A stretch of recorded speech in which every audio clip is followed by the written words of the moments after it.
제가 이제 며칠 전에 영상을 이렇게 보게 되는데, 우리 이지영 사회탐구 1타 강사가 있습니다. 이상화 빙상여제라고 하는 이상화 씨의 선수의 남편인 강남 씨와 대화를 하는데, 1타 강사인 이지영 강사가 2500년 전에, 그러니까 예수님 오시기 전에 2500년 전에 이제 이야기를 하니까, 이 강남 씨가 지금 2025년인데 2500년 전이 있어요? 라고 이제 물어본 거죠. 지금 2025년인데 2500년 전이 어떻게 있어요? 라고 이렇게 강남 씨가 이제 물어본 겁니다. 그러니까 이재영 강사가 이제 조금 당황하면서도 확실히 1타 강사는 다르긴 다르더라고요. 1타 강사가 2500년 전에, 그러니까 예수님 오시기 전에 이제 석가모니나 알렉산더 대왕이나 철학이나 아리스토텔레스, 플라톤, 소크라테스가 다 2500년 전의 인물이거든요. 그때 이야기를 하면서 이제 제가 어떻게 설명하는가를 이때 유튜브의 영상을 보니까요, 이렇게 1타 강사인 이지영 강사가 이렇게 설명하더라고요.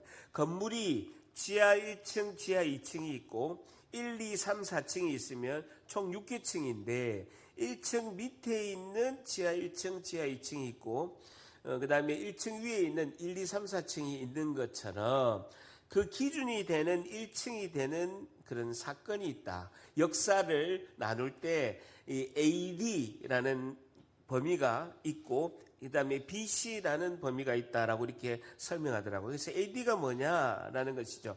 아노 도미니라고 해서 라틴어인데 주님의 해라는 것이죠. 주님의 해라는 것은 예수님이 태어난 그 해가 역사의 기준이 되는 겁니다.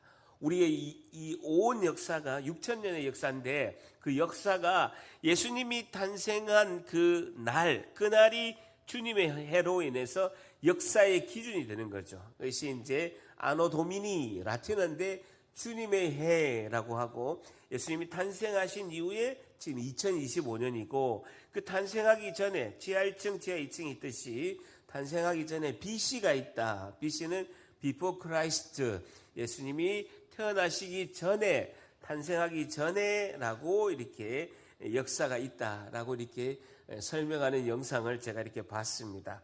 우리 이제 교회 다니는 우리는 AD, BC 이렇게 좀 잘 아는 편인데, 교회를 다니지 않는 분들은 AD가 뭔지, 그냥 AD 몇 년이라고 하지만 그다음에 BC가 뭔지의 기준을 또 잘 모르는 분도 이제 계시던데, 1타 강사답게 아주 설명을 당황하지 않고 강남 씨에게 잘 설명한 걸 봤습니다. 여러분, 세계 역사의 기준은요, 예수님의 탄생입니다. 예수님은 신화도 아니고 실제 있었던 실제적인 역사적인 인물입니다. 우리 성경뿐만 아니라 많은 역사서에서 예수님을 믿지 않고 하나님을 믿지 않는 역사가들도 2000년 전에 예수님께서 탄생하신 것을 역사적인 기준으로 이제 기록한 것을 볼 수가 있죠. 그러니까 우리의 인류의 역사의 기준은 예수님의 탄생으로 시작하고 그 다음에 예수님 탄생하기 전으로 이렇게 구분한다라는 것입니다. 여러분, 예수님의 탄생 사건이 얼마나 위대하냐면요, 우리가 이제 일단은 성탄절이라고 하면, 제가 신문을 보니까 성탄절이 무슨 날입니까? 라고 대한민국 국민에게 질문을 한 거예요. 여러분, 석가탄신일 하면 음력 4월 초팔이잖아요. 음력 4월 8일은 부처가 태어난 날이라고 국민들은 100%다 아는 거예요. 근데 성탄절이 무슨 날입니까? 라고 지나가는 국민들한테, 대한민국 국민한테 질문한 거예요. 근데 예수님이 태어난 날이라고 대답을 한 사람이요, 6%밖에 안 돼요. 6%밖에 안 된다. 성탄절의 주인공은 대부분의 국민들은 산타가 이렇게 주인공으로 알고 있는 거예요. 연말 연시, 한 해를 마지막에 잘 보내는 이 정도로 이제 개념을 가지고 있는데, 여러분, 대한민국 크리스찬이 10%가 넘는데, 대한민국 크리스찬도 이렇게 그러면 예수님이 탄생한 날이라고 10%가 넘는 사람들이 이야기해야 되는데, 대한민국 국민의 94%는 성탄절이 예수님과 관계없다라고 생각한다라는 것이죠. 오늘 누가복음 2장은 예수님의 탄생에 대해서 너무나 자세히 말씀하고 있는 신약성경 네 복음서 중에서 가장 자세히 설명하는 말씀이 누가복음 2장 말씀입니다. 여러분, 하나님이시면서 온 우주 만물을 창조하신 이분이 이 땅에 사람으로 태어나시다라는 것이 얼마나 대대적인, 얼마나 위대한 사건인가를 한번 제가 이제 비유를 하자면요. 여러분, 영국의 수백 년 동안 전 세계, 지금은 한 100년 전까지만 해도요. 100년 전까지만 해도 전 세계 최고의 강대국은요, 영국이었습니다. 영국의 수백 년 동안의 영국 왕실이 영국이 왕정 국가로서 왕이 통치하는 그런 나라로서 전 세계를 최강대국으로 지배하고 있던 그 영국 수백 년 동안 왕실 중에서 단 한 명만 내 스스로 왕에서 내려온 거예요. 단 한 명만. 단 한 명이 나는 왕을 못하겠다 하고 내려온 사람이 에드워드 8세입니다. 이 사람은 자기가 왕이 되고 나서 11개월 만에 아버지 조지 5세의 사망으로 왕이 됐는데 1936년 1월 20일 날 왕이 됐는데 나는 왕을 못하겠다. 왕을 내려놓겠다. 왕의 자리를 내려가겠다라고 한 사람이 수백 년 동안에 딱 한 명밖에, 자발적으로 내놓은 사람이 한 명밖에 없습니다. 이분은 왜 왕위를 내려왔느냐? 에드워드 8세는요, 미국의 이혼녀인 월리스 심슨이라는 사람을 사랑했습니다. 그래서 그녀를 사랑해서 그녀와 결혼하려고 하니까 영국 국회의회가 이혼한 사람과의 결혼을 허용하지 않았어요. 이혼한 사람과의 결혼을 허용하지 않기 때문에 나는 왕위보다는 나는 사랑을 선택하겠다라고 하면서 왕에 오른 지 11개월 만에 에드워드 8세가 왕위에서 물러나기로 하고 자기 동생 조지 6세에게 왕위를 넘겨주고 왕의 자리에서 내려왔다는. 근데 그때 전 세계적으로 엄청난 사건이었어요. 왕이 한 여자를 사랑해서 왕의 자리에서 내려오는 것이 전 세계에서 엄청난 센세이션을 일으킨 사건이었다는 겁니다. 하물며 창조주 되시고 만물의 통치자 되시는 하나님께서 사람이 되신 사건은요, 더 엄청난 사건입니다. 한 일국의 왕이 자기 왕의 지위를 내려오는 것보다도 온 우주 만물을 창조하시고 만물의 통치자 되시며 하나님의 이 섭리 가운데 있는 그 창조주의 주체 되신 하나님께서 이 땅의 인류를 구원하시기 위해서 사람이 되신 성육식 사건은요, 엄청나게 큰 사건입니다. 여러분, 빌립보서 2장 6절 한번 같이 있습니다. 시작. 그는 근본 하나님의 본체시나 하나님과 동등됨을 취할 것으로 여기지 아니하죠. 예수님은요, 하나님과 동등한 하나님이십니다. 그리고 온 우주 만물을 창조하신 창조주이십니다. 근데 하나님과 동등됨을 취하지 아니하시고 자기를 비워서 종의 형체를 가지사 창조주이시고 온 우주 만물을 통치하신 하나님이 일개의 피조물인 사람이 되셨어요. 사람을 구원하기 위해서, 죄로 인해서 죽음 가운데 있는 사람들을 구원하시기 위해서 사람과 같이 되셔서 그분이 사람이 되시는 사건이 2000년 전의 성탄절은 엄청난 사건이라는 것입니다. 그러면서 8절 같이 있습니다. 시작. 사람의 모양으로 나타나사 자기를 낮추시고 죽기까지 복종하셨으니 곧 십자가에 죽으시며, 사람의 모양으로 나타나사 자신을 최대한에 낮추신 사건이 이 땅에서 하나님이 사람이 되신 사건, 예수님이 탄생하는 사건이다라는 것입니다. 여러분, 그때가 어느 때냐? 로마의 시대였는데 2장 1절에, 누가복음 2장 1절에 보게 되면 그때라는 단어가 등장합니다. 굉장히 중요한 단어인데요. 하나님의 시간, 그때에 예수님이 2000년 전에 오신 것은요, 하나님께서 수천 년 전에 예정하셨고 인류를 구원하시기 위해서 하나님의 아들인, 하나밖에 없는 하나님의 아들을 이 땅에 보낸 그때라고 누가복음 2장은 이제 시작하고 있습니다. 그때가 역사적으로 어떤 때였느냐?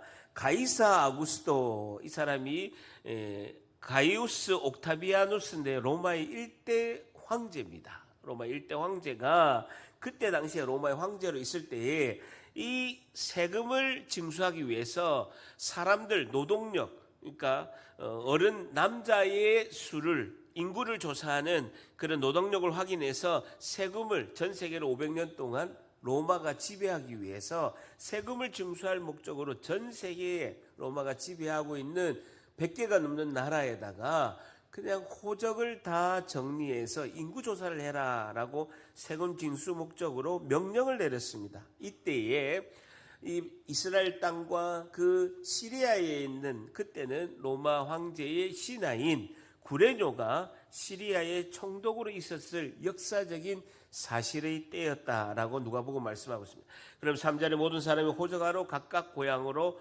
돌아가고 있다라는 것입니다. 여러분, 우리는 호적동본 떼려면요, 인터넷에 그냥 컴퓨터만 집에 있으면요, 그냥 이렇게 호적동본 집에서 프린터로 이렇게 뗄 수가 있습니다. 근데 지금도 일본은 호적동본을 떼려면요, 자기 고향의 본적지에 가서, 시골에 가서 그 동사무소 가서 떼야 돼요. 제가 호적이 부산시 영도구거든요. 그럼 제가 호적동 일본 같으면 제가 포항에 살면서 포항 시민인데요.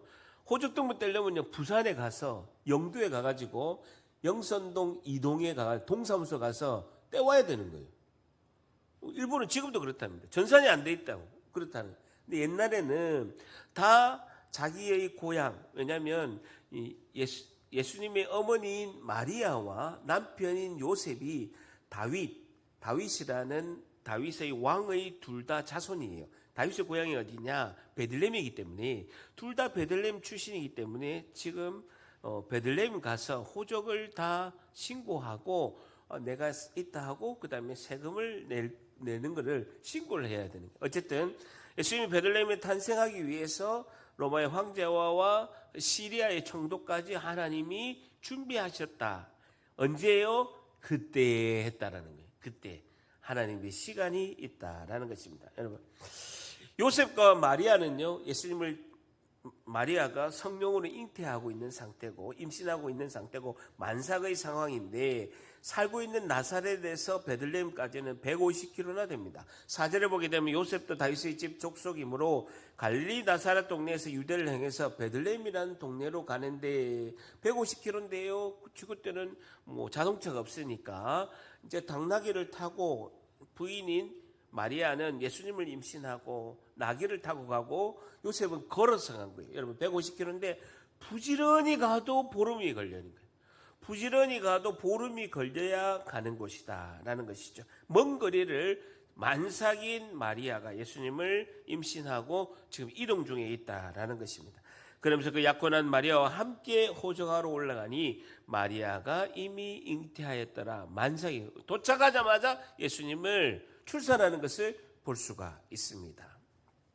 근데 왜 베들레헴 가느냐? 베들레헴이 반드시 성경에는 메시아, 이 땅을 구원할 그리스도 메시아는 반드시 베들레헴에서 태어나야 된다라고 구약 성경에 예언이 되어 있는 거예요. 마태복음 2장 3절에 보게 되면 헤롯과 온 예루살렘이 듣고 소동한 동방 박사들이 오고 막 이 땅을 구원할 메시아 그리스도가 태어났다라고 막 소문이 난 거예요. 난리가 났는데 그때 왕이 모든 제사장과 백성들과 서기관들을 모아서 이 땅을 구원할 메시아 그리스도가 어디서 나느냐라고 이렇게 물어보니까 이르되 유대 베들레헴입니다. 이는 선지자가 이렇게 기록되어 있습니다. 그러니까 이스라엘 백성은요, 반드시 이 땅을 구원할 그리스도 메시아 구원주 구세주는요 베들레헴에서 태어나야 되는 거예요.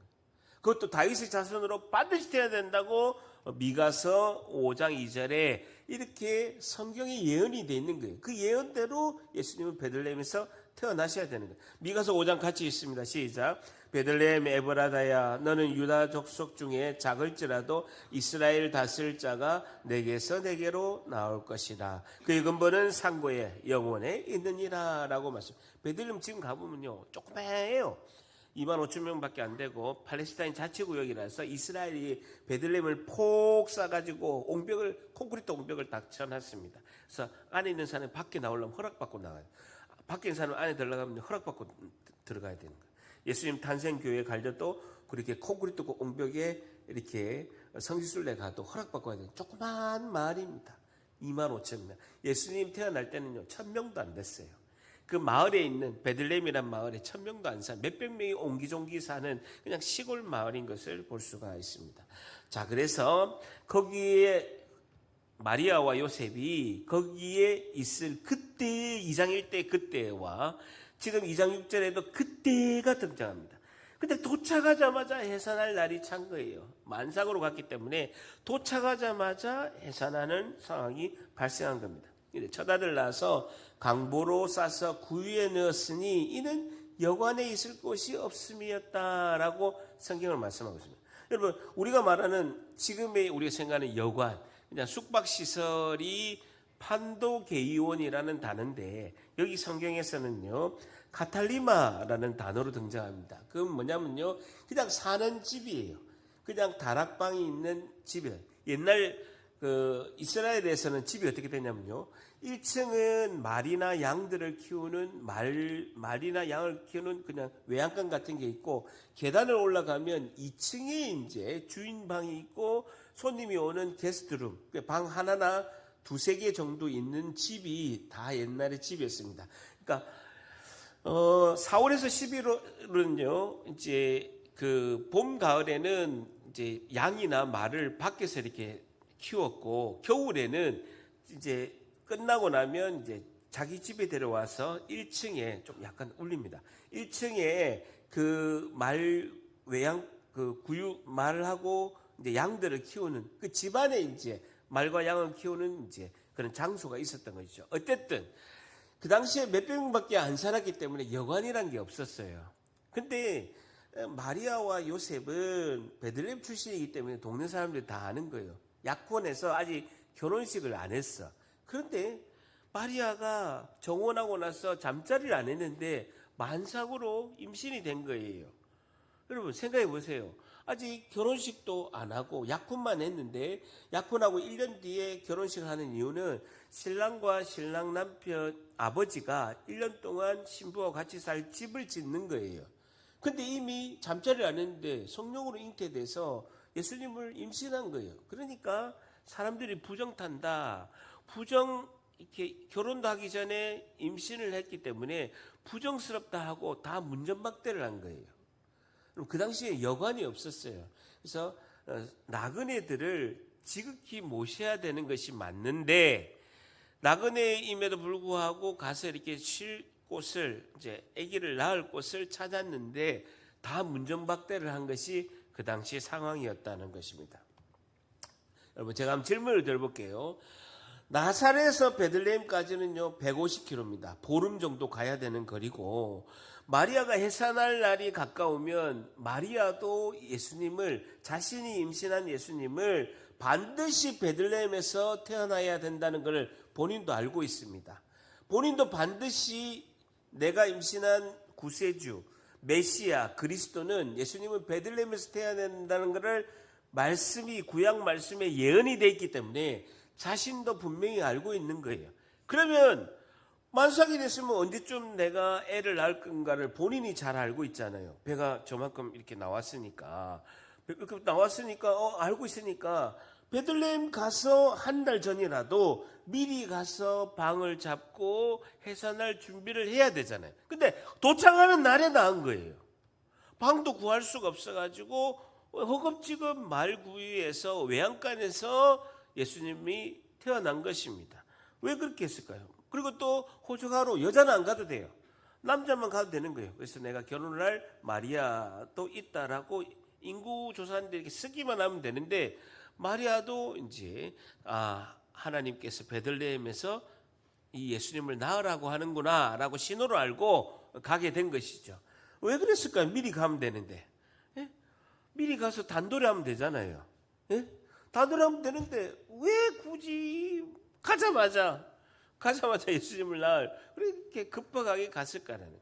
미리 한 달 전에 가서 단돌이 하고 이제 뭐 이렇게 예수님의 탄생을 준비도 하고 그다음에 친척들도 다 있으니까 친척들한테도 다 양해를 구하고 여러 가지를 준비를 했으면 되는데 그렇게 하지 않았다라는 거예요.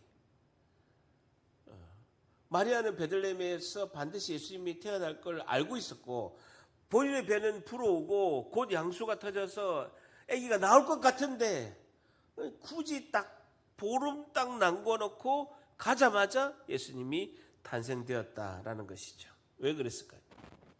마리아는 하나님의 말씀을 알면서도 불구하고 미리 준비하지 않은 이유가 누가복음 2장 12절입니다. 같이 있습니다. 시작.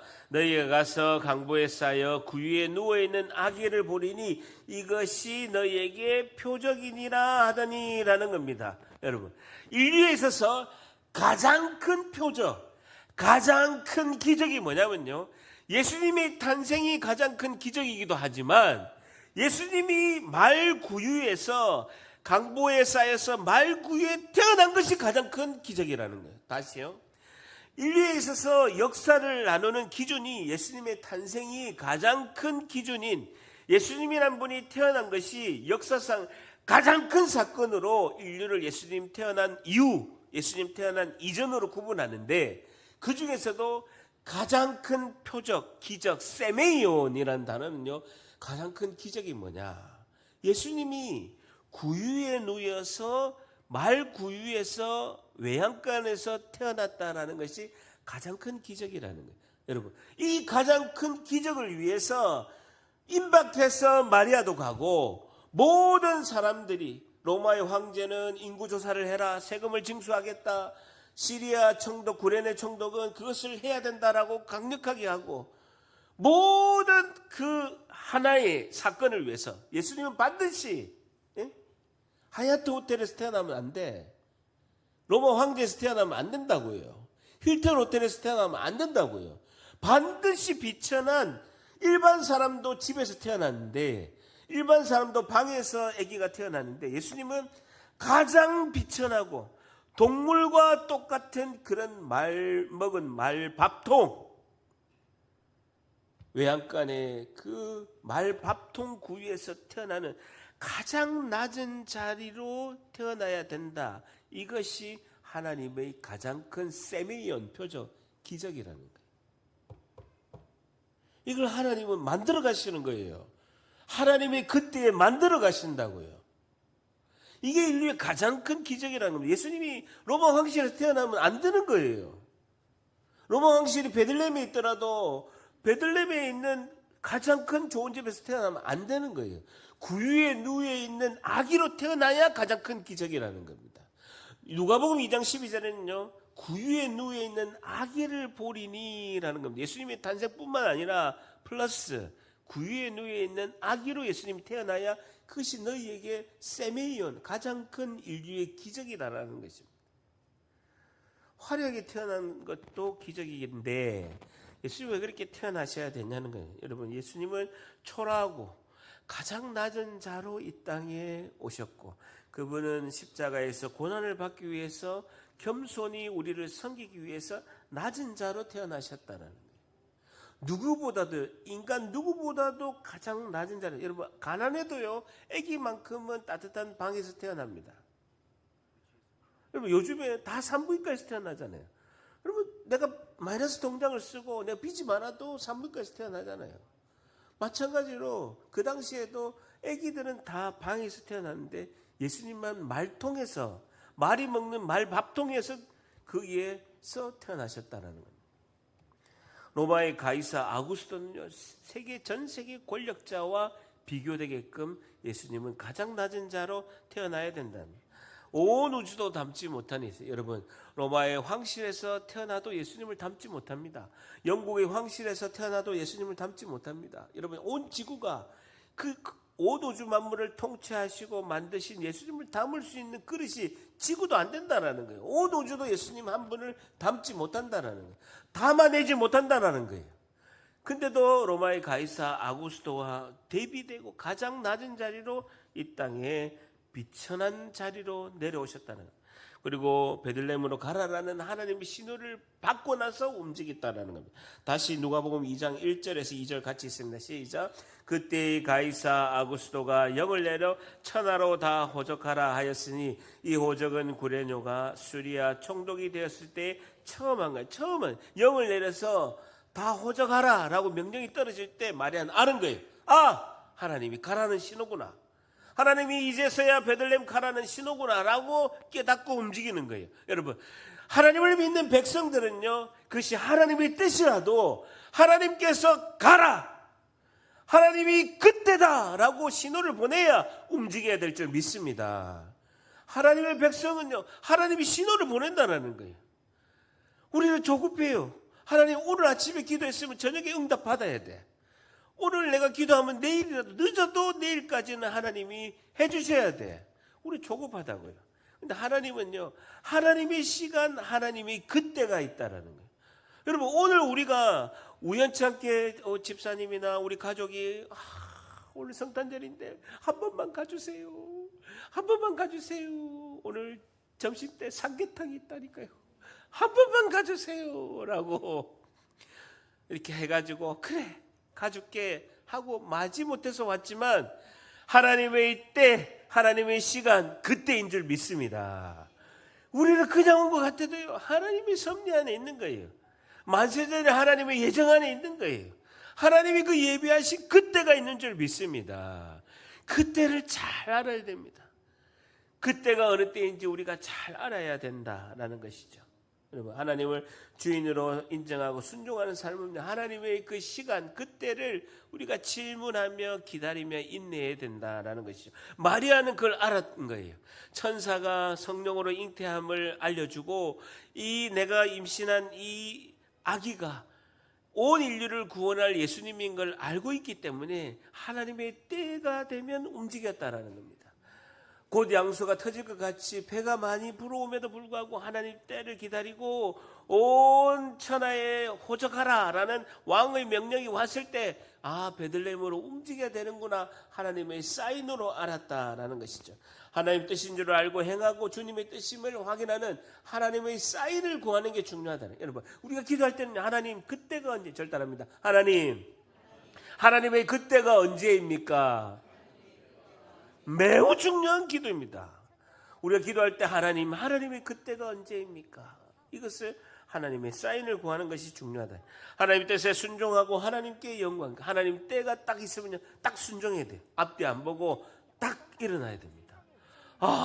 배가 불러가지고 내가 이제 더 이상 움직일 수가 없는데 하나님 왜 이제서야 사인을 보냅니까? 아니, 하나님 딱 베들레헴 도착하자마자 아기를 낳게끔, 그것도 구유에 아기를 낳음으로써 온 세계 최고의 표적 기적으로 하나님이 다 작품을 만들고 계시는 거예요. 그 우리가 그 뜻에 순종해야 된다라는 것이죠. 여러분, 예수님께서도 공생애 중에서 사역을 하시면서 이 땅에서 예수님이 3년 동안 공적인 생애로 사역을 일을 하시면서도 항상 이때 그때, 예수님의 그때를 항상 이야기했습니다. 지금 내 마음이 괴로우니 무슨 말이야? 아버지여, 나를 위하여 이때를 면하여 주시옵소서. 내가 이를 위하여 이때에 왔나이다. 이때 십자가에 못 박혀서 인류를 구원할 그때를 계속 이야기하셨습니다. 요한복음 8장 20절에도 그의 때가 아직 이르지 않았다. 요한복음 7장 30절에도 예수님께서 그의 때가 아직 이르지 않았다라고 그의 때 하나님의 때를 계속해서 예수님은 언급하고 있습니다. 요한복음 2장 4절에도 내 때가 아직 이르지 않았나이다. 요한복음 13장 1절에도 때가 이른 줄 아시고 이제 내가 십자가를 지러 가야 되겠다라고 이렇게 그때를 알고 계신 것입니다. 요한복음 10장 1절에도 아버지여, 때가 이르렀사오니 내가 십자가에서 못 박혀서 이제 죽을 때가 됐습니다라고 예수님이 고백한 것을 볼 수가 있습니다. 그럼 우리의 때는 언제입니까?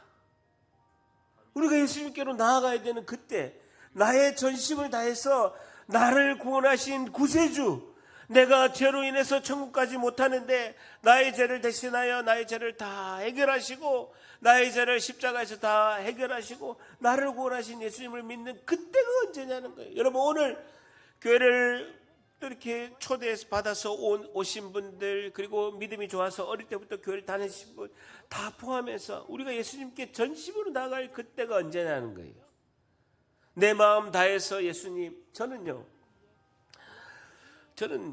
어릴 때 아버지께 세뇌를 받은 게 있습니다. 사람은 성실하고 열심히 부지런하고 최선을 다하면 무조건 잘 산다. 이걸요 아주 기적이 벗자마자 계속 아버지한테 세뇌당한 거예요. 사람은 성실하고 부지런하고 최선을 다하면 무조건 잘 산다. 왜? 아버지가 그렇게 자수성가했거든요. 할아버지한테 공책 하나, 용돈 10원 하나 안 받고 자수성가했거든요. 그러니까 어릴 때부터 계속 빚 보증 쓰지 마라, 그리고 사람은 성실하고 부지런하고 최선을 다하면 잘 산다. 계속 하는 거예요. 그러니까 저는요, 부지런하고 성실하고 최선을 다해서 살았어요. 근데요, 고난이 너무 많이 와. 처가집 때문에 쫄딱 망하고 맨날 술 먹어야 살고 인생이 너무 허무한 거예요. 나는 내 잘못한 것도 없는데 고난이 너무 많이 오는 거예요. 아버지 말대로 최선을 다했는데, 성실하고 부지런하고 최선을 다했는데 안 되는 게 너무 많아. 생각지 않은 어려움이 많이 온 거예요. 그래서 제가 내린 결론이 30대 초반에 자살을 해야 되겠다. 아니 80, 90에 죽느냐 30 넘어서 죽으나, 그때 우리 그나가 태어나기 전이었는데 오늘 죽으나 뭐가 다르냐. 내가 한 50년 일찍 죽는 것밖에 없는데 죽어야 되겠다. 우리 아들은 태어났을 때고 그나는 태어나기 전이었습니다. 그냥 제가 아파트 현장에 그 25층 꼭대기 75m 꼭대기 올라가서 옥탑에서 다리 끄떡끄떡 하면서 죽으려고 한 거예요. 그때요, 한 번도 이제 아내는 이제 교회를 가고 있는 상태였는데 한 번도 제가 하나님의 존재를 의식한 적이 없어요. 근데 옥탑에 그날따라 날씨가 너무 좋은 거예요. 죽기에는 날씨가 너무 좋아. 떨어지면 너무 아플 것 같아. 그래서 하늘을 보고 저도 모르게 외친 거예요. 하나님이 살아계시면 나 좀 살려달라고. 나를 살려주시면 내가 이번 주부터 교회 가겠다고. 저도 모르게 그 맑은 날씨에 하나님께 기도를 한 거예요. 근데 갑자기 마음이 평화가 온 거예요. 계단을 뚜벅뚜벅 내리고 그 주부터 교회를 다녀서 25년간 지금까지 다니고 있는 거예요. 한 주도 안 빠지고. 여러분, 우리의 그때는 언제입니까? 로마서는 분명히 말씀하고 있습니다. 우리가 아직 연약할 때, 로마서 5장 8절에는 우리가 아직 죄인 되었을 때, 로마서 5장 10절에는 곧 우리가 원수 되었을 때에 하나님이 그때 우리를 부르셨다라는 겁니다. 우리가 아직 연약할 때, 우리가 아직 죄인 되었을 때, 우리가 원수 되었을 때 그의 아들을 죽으심으로 말미암아 하나님과 화목하기 위해서 우리를 부르셨다라는 것입니다. 우리가 절망적이고 최악의 상태, 그때 예수님이 오셨다라는 겁니다. 로마서 3장 27절 같이 있습니다. 시작. 그런즉 자랑할 때가 어디냐? 있을 수 없느니라. 무슨 법으로냐? 행위로냐? 아니라 오직 믿음의 법으로니라. 자랑할 게 없다는 거예요. 우리가 연약할 때, 우리가 예수님과 하나님과 원수되었을 때, 우리가 연약할 때, 약할 때, 그럴 때 하나님이 우리를 부르셨다라는 것입니다. 예수님께서 이 땅에 오신 이유는요, 십자가에 우리를 고난을 받고 우리의 죄를 위해서 예수님께서는 죽기 위해서 세상에 태어나셨다라는 겁니다. 십자가의 고난을 받으시고 우리 죄 문제를 해결하기. 여러분, 죄가 아무리 커도 사형이면 그 죄는 다 죄값을 받는 겁니다. 죄가 우리가 아무리 크거나 작더라도 가장 죄값의 큰 죄값은요, 사형이라는 겁니다. 우리의 모든 인류의 죄를 예수님께서 다 짊어지시고 그 십자가의 사형을 받으심으로 죄값을 다 우리를 대신하여 지셨다라는 것입니다. 히브리서 2장 9절에는 죽음의 고난을 받으심으로 말미암아 영광과 존귀로 관을 씌우신 예수를 보니 이를 행하심은 하나님의 은혜로 말미암아 모든 사람을 위하여 죽음을 맛보려 하십니다. 우리가 죽어야 될 그 죽음을 대신하여 예수님께서 죽기 위해서 세상에 오셨다라는 겁니다. 우리의 죄는 어떤 죄냐? 이사야서 53장 6절 같이 있습니다. 시작. 우리는 다 양 같아서 그릇 행하여 각기 제 길로 갔거늘 여호와께서 우리의 모두의 죄악을 그에게 담당시키셨다라. 우리 각기 제 길로 가요. 내가 주인이 돼서, 내가 선악과를 먹어서 내가 이것이 선이다 악이다 다 구분하면서 내가 모든 것을 판단하는, 내가 하나님 위치에 가는 그 죄 때문에 예수님께서는 각기 제 길로 간 우리 죄 때문에 하나님께서 우리 모두의 죄악을 예수님에게 담당시키셨다라고 말씀하고 있습니다. 그래서 나의 죄를 철저히 예수님에게 담당하고 모든 죄를 예수님께서 해결하심을 믿는 그 믿음으로 나아가는 것입니다. 여러분, 믿음은요, 맹신이나 전신통일이나 자도치가 아니다라는 거예요. 믿는 것은 죄는 내가 짓고 내 죄를 다 예수님에게 덮어 씌우는 것이 우리의 믿음이다라는 것이죠.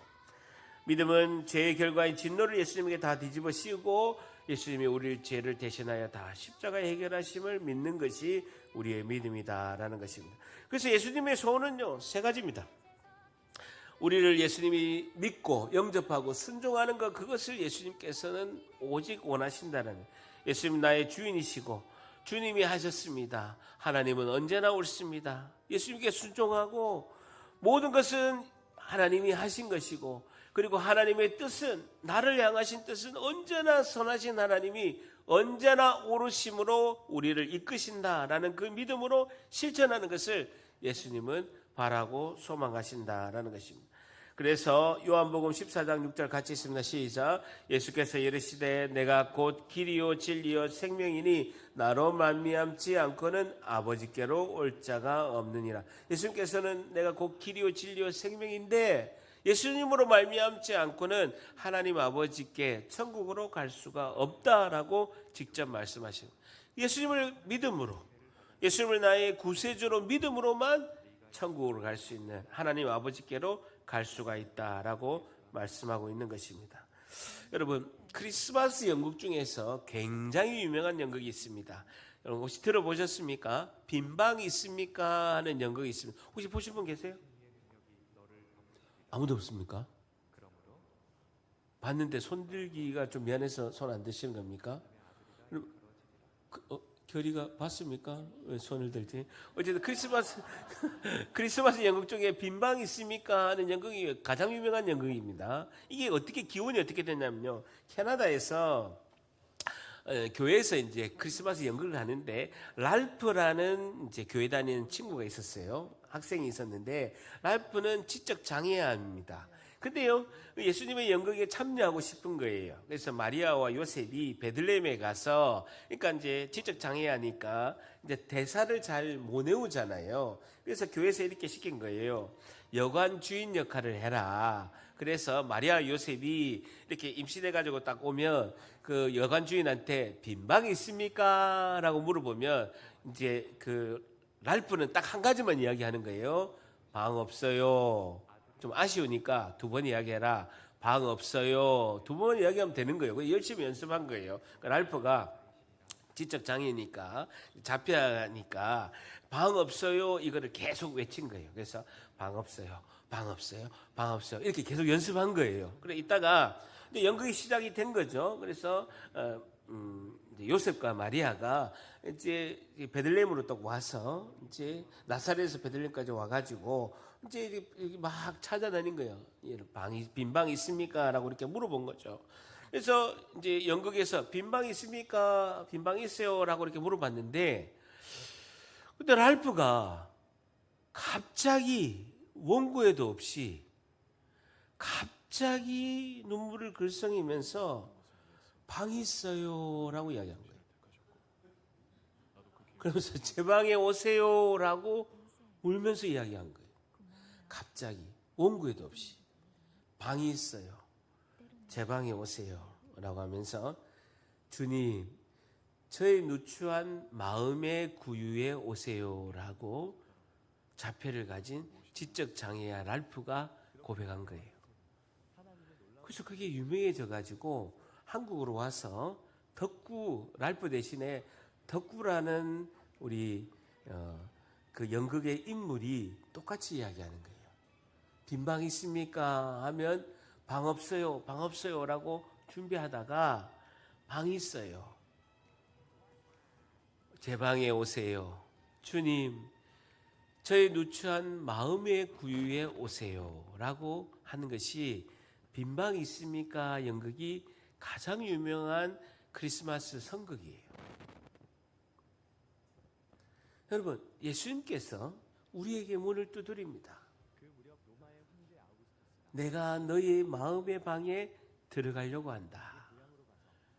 주님, 제 마음의 방으로 오세요 라고 우리가 영접을 해야 되는 것이죠. 여러분, 요한복음 1장 12절 같이 있습니다. 시작. 영접하는 자 곧 그 이름을 믿는 자들에게는 하나님의 자녀가 되는 권세를 주셨으니. 로마서 10장 10절 같이 있습니다. 사람이 마음으로 믿어 의에 이르고 입으로 시인하여 구원에 이르는. 영접하는 자, 예수님을 나의 마음으로 영접하는 자, 그 예수님의 이름을 믿는 자들에게는 하나님의 자녀가 되는 권세가 있다는, 하나님의 자녀인데, 하나님의 자녀는요, 하나님의 자녀의 권세가 있다라는 거예요. 단지 예수님을 영접하고 믿기만 했는데 천국 갈 뿐만 아니라 이 땅에서도 하나님의 자녀의 권세를 주신다라는 거예요. 그럼 어떻게 하느냐? 사람이 마음으로 믿어 의에 이르고 입으로 시원하여 예수님을 내가 영접합니다, 믿습니다 라고 하면 구원에 이른다라는 것입니다. 여러분, 교회를 30년 다닌 권사님이나 집사님이나 20년 30년 다닌 그분이나, 아니 오늘 교회에 몇 번 온 분이나 처음 온 분이나 다 상관없이 오늘 내가 입으로 예수님을 영접합니다, 예수님을 내가 구주로 내가 모시고 내가 예수님을 믿겠습니다 라고 입술로만 고백한다면 하나님의 자녀가 되는 권세를 주신다라고 말씀하는 겁니다. 여러분, 오늘 다 눈을 감습니다. 저를 따라서 오늘 믿음의 신앙이 오래된 분이나 오늘 처음 온 분이나 신앙이 약한 분이나 처음 온 분이나 다 상관없이 저를 따라서 우리가 전심으로 예수님께 영접하는 기도, 마음으로 믿고 입으로 시인하는 기도를 다 같이 하도록 하겠습니다. 눈을 감고 가슴에 손을 얹고 저를 따라서 기도합니다. 하나님 우리 아버지, 저는 죄인입니다. 이제까지는 내가 내 인생의 주인으로 살아왔습니다. 지금 이 시간 내가 주인된 죄를 회개하며 믿음으로 예수님을 영접합니다.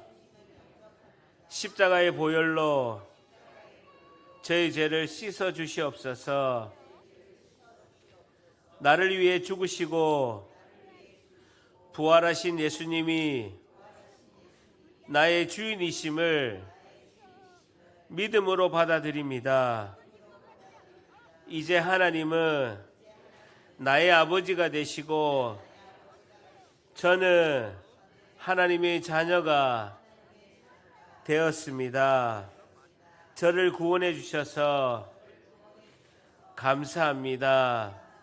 이제부터는 예수님께 순종하며 살겠습니다. 천국 가는 그날까지 저를 지켜주시옵소서.